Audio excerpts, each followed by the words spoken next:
Public Interest. I am Malika Ramsey. Thank you very much for joining us. This week we focus on Guyana's 47th independence anniversary. Of course, Guyana is preparing to celebrate 47 years of independence. And with me to discuss what independence means to him and what it should mean to our nation is the leader of the People's National Congress Reform and leader of the opposition, Mr. David Granger. Welcome, sir. Thank you very much, Malika.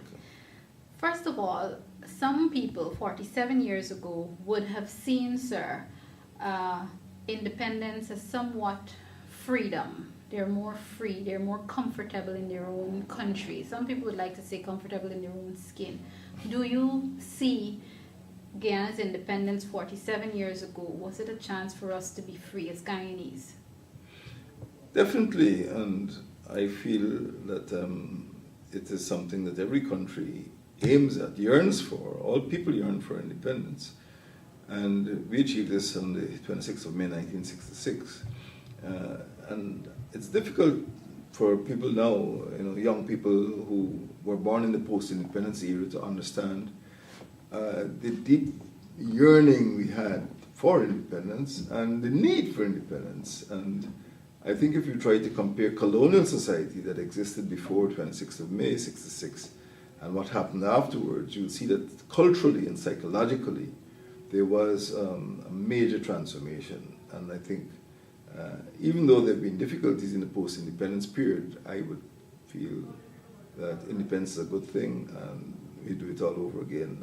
I know there's some small groups of people who feel that independence was perhaps a mistake or a backward step. There's some countries which have had difficulties from the time they were independent. For example, the Democratic Republic of Congo, DRC, which became independent in 1960, is one of the biggest countries in Africa, but still they are plagued by what I would call a civil war. I mean, this is like, it's really been, decades of warfare. So some countries have not done well, but I think by and large, most countries which fought for independence or which strove for independence feel that they're better off today. I'm happy that you mentioned countries fighting for independence who, believe that they're better off, and you mentioned some of the difficulties. Now, my next question is in no way designed to offend a Partnership for National Unity or yourself, but I would have heard a conversation recently where someone was saying, independence anniversary is coming. It's better we probably did not have independence, because look at what we have now. We have a situation where it seems as though governments can't solve our problems and neither can the opposition. Your thoughts on that? I've heard such talk, but what we do have now is an opportunity to solve those problems as mature citizens. We now have the institutions and structures, we now have the freedom to make those choices. The difference is that prior to independence, we did not have those choices. For example, Guyana was seriously divided ethnically. In the 1950s, for example, most police officers were European. Even at the time of independence in 1966, the chancellor of the university was white, the commissioner of police was white, the chief of staff of the GDF was white, the Anglican bishop was white, the Catholic bishop was white, the head of the bauxite company was white, the head of the sugar company was white, the head of the Bank of Guyana was white. It is a peculiar situation which maybe people nowadays don't understand, but for many people, many young people in the 60s, you seem to always be taking instructions from white people. Not that white people are necessarily inferior, but you were conscious of your subordinate status in Guyana. That subordinate status was accompanied by exclusion. Colored people could not go to the Georgetown Club. Colored people could not go into the Georgetown Cricket Club. Colored people could not be employed in some banks. My uncle, flesh and blood, my uncle was a flight lieutenant in the Royal Air Force. He came back here in his uniform and could not be served a drink in what was then the Park Hotel. So there was a feeling of exclusion. Even some clubs, what is now known as the National Park in Thomasland, used to be the golf club, and colored people couldn't join those places. In fact, at one stage, almost every ethnic group had its own club. What is now the Everest Club used to be called the EICC, or the BGEIC, the British Guyana East Indian Cricket Club. Then what is now Cosmos used to be the Chinese club. What is now the Nonpareil Park used to be the Portuguese club. So there was a lot of division, and there was a lot of subordination. For one, when I left high school, I couldn't get a job in bank. Even though I had my A-levels and even though I had a very good reputation, I had I would say, a good school career, I couldn't get a job in a bank. And I think it's largely because of color. So what we have now is a situation in which there has been cultural change, and there has been some form of economic change. Sometimes economic change has not always been for the better. I mean, I can say there are a lot more poor people on the streets now than I saw when I was growing up. When I was a youngster at school, I could count the amount of insane people. I knew them by name, the amount of insane people on the streets of Georgetown. Now, I don't know the amount of insane people on one street, much less the whole city. So some things have been worse. Some things have gotten worse for some people. But we now have an opportunity to sit down and solve these problems. And I think this is a responsibility for the government, for the National Assembly, and for the institutions of Guyana. I'm happy you said that, because the question really is, do we really have that opportunity? Are we really free? And these two questions are basically stemming from what we see happening in the National Assembly now. How free are we 47 years after being granted independence? Well, now we have an opportunity. Prior to independence, we did not have an opportunity. The governor, the country was run by what is called a governor, and later on a governor general, and he was appointed by the Queen. And for many years, for example, in the 1940s, adults could not vote. Only persons with a certain amount of property could vote. You had to be literate in English. You had to have a certain property or some income before you were allowed to vote, which excluded a lot of poor people because they didn't have the income qualification. And it was not until 1950 that we had a constitution which is called, which was committed to universal adult suffrage. It is only in 1950 that a constitution was introduced in which adults, regardless of their ability to speak English, and bear in mind that even now, in 2013, when I campaign in some areas of the Rupununi, people prefer not to speak English. Sometimes they go to an interpreter. So in the 1950s, a lot of people did not speak English. Many Indians still spoke Urdu, especially the Muslims and the Hindus. In fact, as a young officer, we had, when we practiced our drills, we had banners written in Hindi because some people had just come out of indentureship and did not speak English.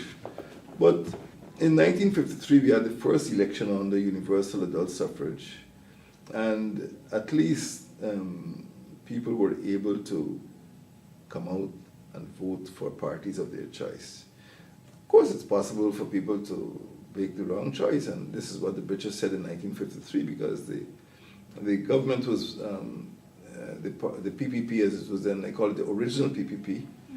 It was made up of 6 ministers, Chedi Jagan, Dr. Lachman Singh, and Jain Ryan Singh on the one side, and Mr. Forbes Burnham, Ashton Chase, and Sidney King on the other side. There were 6 ministers. But after, as the saying goes, 133 days, I don't know if anybody ever counted, but they say it's 133 days, the British government suspended the constitution and expelled the ministers. But even though those ministers were expelled from government, we were able to vote for parties of our choice, and eventually in 1957, after the constitution was suspended, we were able to restore democratic elections. So in 1953, the constitution was suspended, the government, the British government that is, appointed the entire legislative assembly, as the National Assembly was called then, Legislative Council, appointed all of the ministers. Nobody is elected, everybody is appointed. And then in 1957 we started back getting some form of representational government, and then in 1961 we got what is called limited self-government, that's internal self-government. We still couldn't handle defense and external relations. And then in 1966 we became completely free. So even though we made mistakes, I would say it's like a child growing up, like learning to ride a bike. You fall, you get up. Next time you learn better, you don't fall again, you know. But that's what independence is about, making your own decisions. Eventually a child, you know, at home would leave home and get married and set up his or her own household.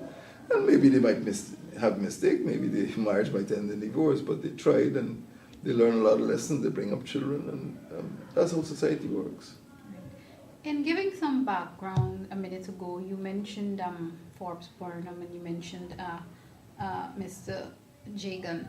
Now, around independence, every year as we get close to our independence anniversary, we hear talk about the architects of independence. And one of the names we continue to hear is Lyndon Forbes Sampson Burnham. And I know we mainly hear that from the People's National Congress Reform and, of course, yourself and the Partnership for National Unity. Was Lyndon Forbes Sampson Burnham really the architect of independence?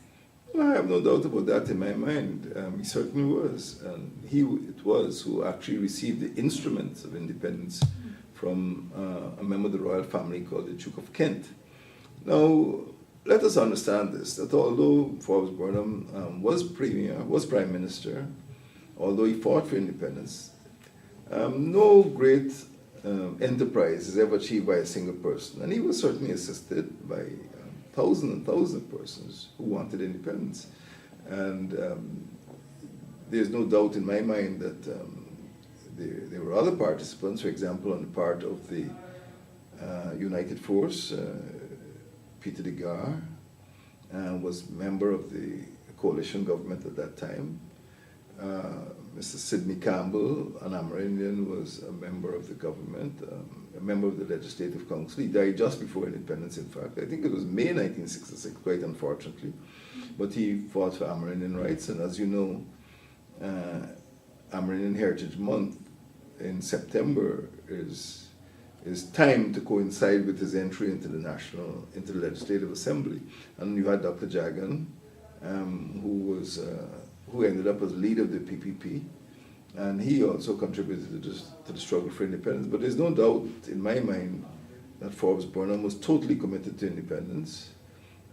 He lost some followers who were against independence, but he, you know, from the time he entered politics in the 1950s, when the PPP was founded, he was the first chairman of the PPP. And right up to independence and beyond, he fought to establish the People's National Congress as a movement for independence. And even after independence, he introduced concepts of self-help, self-reliance, which helped to reinforce the independence of the nation.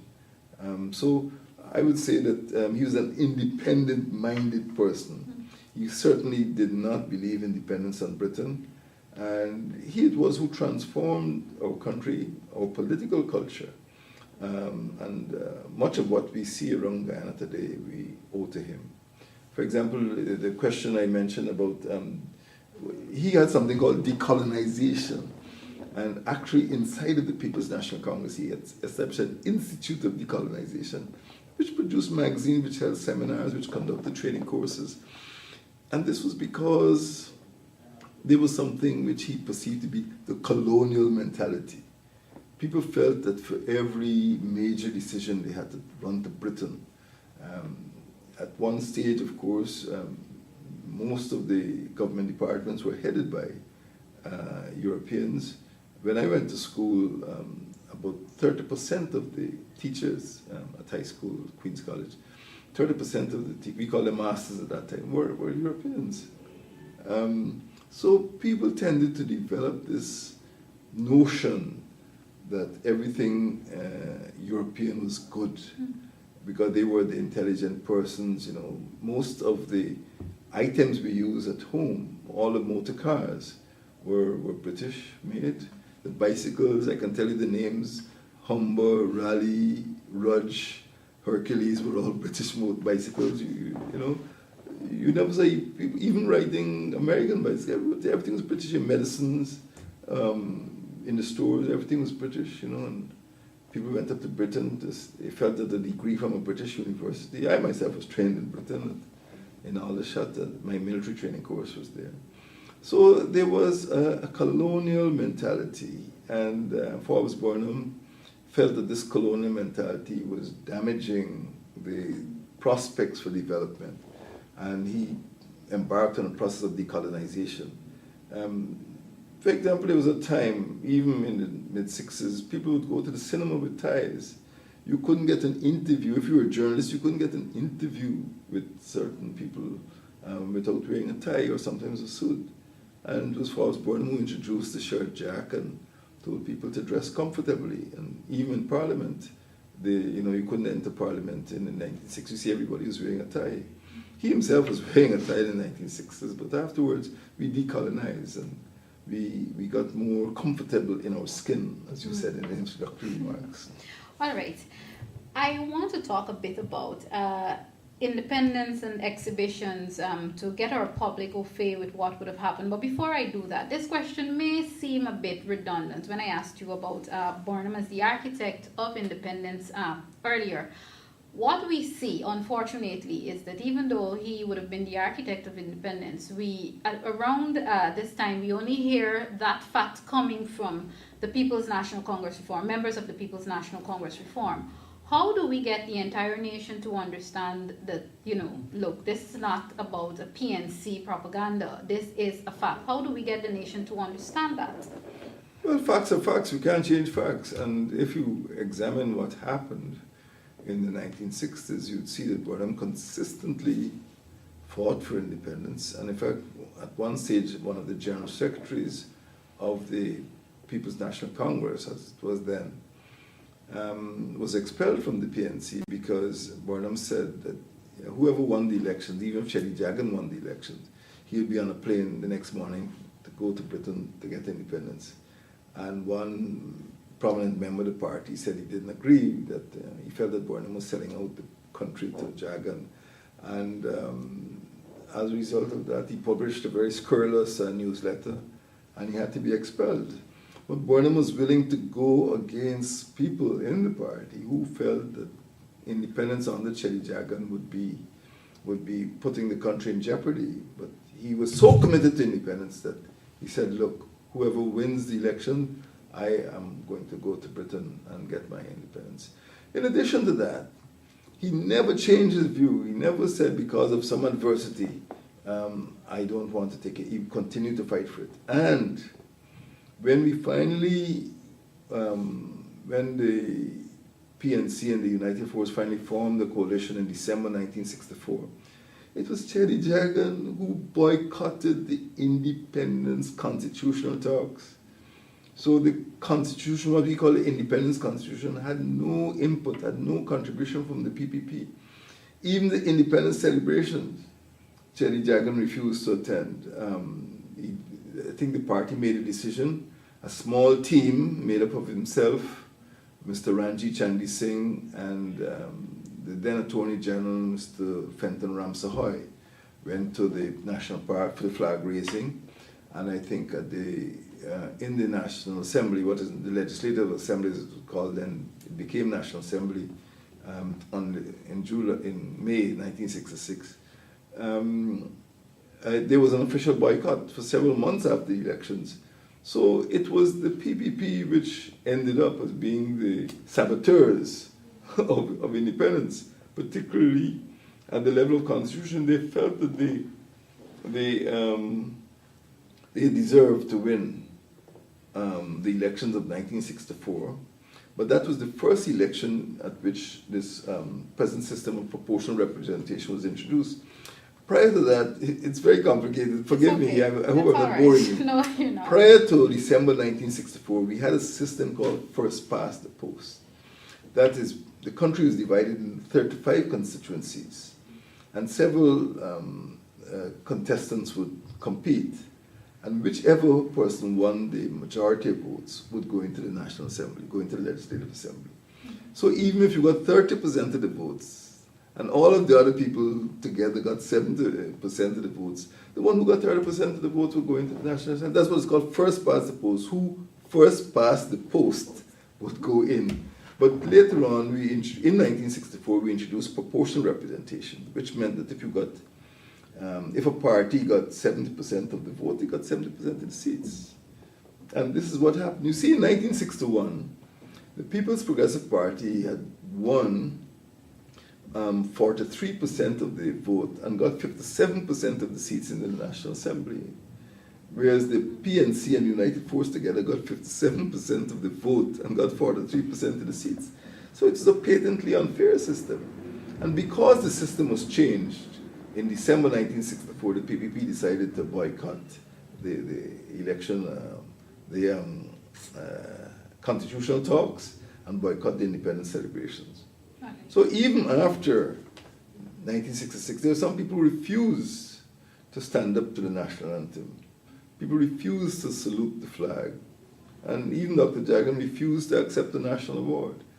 The feelings were so bitter because they felt that they were the one, they deserved to be the ones to lead Guyana into independence. So that is why we now have a PPP government, a PPP administration, and that is why they pretend that all of the work was done by Dr. Jagan.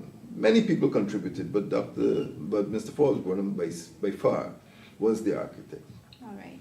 I trust that enough information will be put out there for the public to understand that soon enough. That brings me to the point of an exhibition. The Ministry of Culture, Youth and Sport is facilitating an exhibition at the National Museum, of course, beginning soon. One of the things that they're doing is urging students to take part in that so that they can become au fait with works as it relates to independence. My question to you, sir, is this enough for our students, and why do we have to wait until it gets close to Independence Day, as I said before? Why do we have to wait until it gets this close before we put the works out there, especially for our students? This is a major problem with the PPP administration, and it's a matter that I brought to the attention over and over again. Even in the National Assembly, I had to bring a motion calling for the establishment of a commemoration commission because they completely ignore the arrival days of some people. For example, the Chinese came in January. The Portuguese came, I think it was the 3rd of May.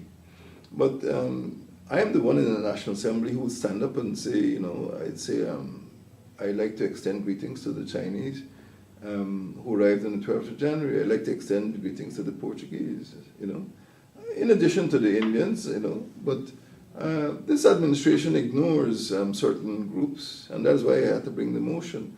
So as far as the exhibition is concerned, the bigger flaw with the PPP is that they don't understand history, and they don't understand the damage they're doing to the culture of this country by ignoring the contribution of other ethnic groups. It's not just a matter of African and Indian. The Portuguese made a contribution, the Chinese made a contribution, Americans made a contribution. Mixed people. Right now, 1 out of every 5 Guyanese is mixed. And all of these people made contributions to the development of the country.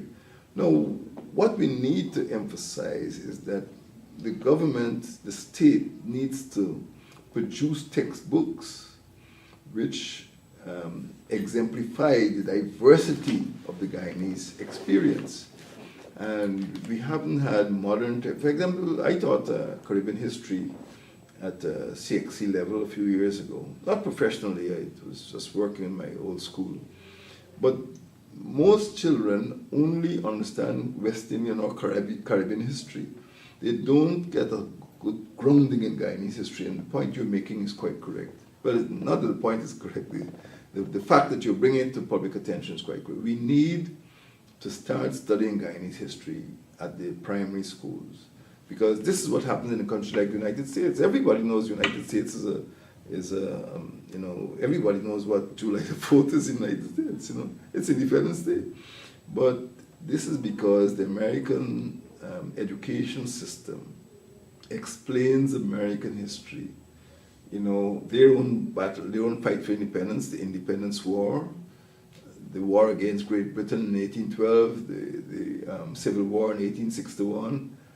Well, of course, there are a lot of wars in America. They're still fighting wars. But there is much more attention in other countries to their country's history than we pay in ours. And this is because I believe the PPP is trying to rewrite history. They seem not to be satisfied with the facts. They want to create a completely fictitious impression of what occurred in the past. And many countries have tried to manipulate the history, especially countries with a history of aggression against other countries. They try to paint themselves as angels and paint the other countries as devils. And I think that's one of the problems that the PPP has. They don't understand that they need to tell the people the truth. But apart from your claim that the PPP probably wants to rewrite history, don't you believe that Guyanese have they're now taken up with the regular bread and butter issues? That may be the reason for them not actually paying attention and not calling for our history to be placed out there. No, I don't agree. What I'm saying is that we need to put it on the curriculum of schools. So when children go to school, and don't forget that primary education is still compulsory, every child would be taught the elements of Guyanese history. As I said before, I have had the privilege of teaching history at both the CSEC level and at the university level. And I can tell you, even young undergraduates at university do not have a good grounding in Guyanese history. And it is a major impediment to the interpersonal relations, because some people feel that, my people contributed, those people didn't contribute. It's not so. When you look at history, you'll see that all of the ethnic groups made a tremendous contribution to the development of the country and also to the independence struggle. And I think that the PPP is deliberately de-emphasizing the roles of some other persons. They don't try that with the Africans, but I think they have tried it with the other groups by not recognizing the contributions. Finally, before I give you a chance to, of course, wish our Guyanese a happy independence, sir, will a partnership for national unity, and especially the main partner, the People's National Congress Reform, be taking part in the flag-raising ceremony or any other probably government event hosted to celebrate the 47th anniversary? How much of it will you be taking part in? Sorry. Well, we have our own programs. We are part of the Guyanese nation, and we will participate in national events, but we have our own programs. And unfortunately, sometimes senior members of the partnership, senior members of the National Assembly are invited to these functions, but they're given no role at all. I remember a year before the last, I went to Amerindian Heritage Day. Of course, 2011, and we were still in the campaign mode. I wasn't even allowed to speak, even though I made a request, And Mr. Ramatar, who was not elected at that time, he was simply the PPP candidate. He was given, he had the feature address was given by him. I personally am not prepared to go to any function and be ignored. I speak on behalf of the opposition and the opposition's majority in the National Assembly. So I'm not going to encourage any insult on the part of the government. So we have our own celebrations, and we'll pursue those celebrations. All right, sir. And before we wrap up, I'd like to give you an opportunity to greet our nation. Well, thank you. And I would just like to emphasize that when a Partnership for National Unity went into the National Assembly last year, I said that the 10th Parliament must look forward to coming to an end or closing its life in 2016, when this nation will celebrate its 50th anniversary of independence. And I said that we must ensure that our celebration of the anniversary of independence must find us, the National Assembly, and the country as a whole in a better state than it was in 2011. when the PPP was still running things. So happy Independence Anniversary, and let us continue working so that in 2016, 3 years from now, we all have the happiest Independence Anniversary of our lives. Thank you very much, sir. It was a pleasure as always. Leader of the People's National Congress Reform and Leader of the Opposition, Brigadier the Honorable David Granger. This has been another program of The Public Interest. Join me again next time. I am Malika Ramsey. Goodbye.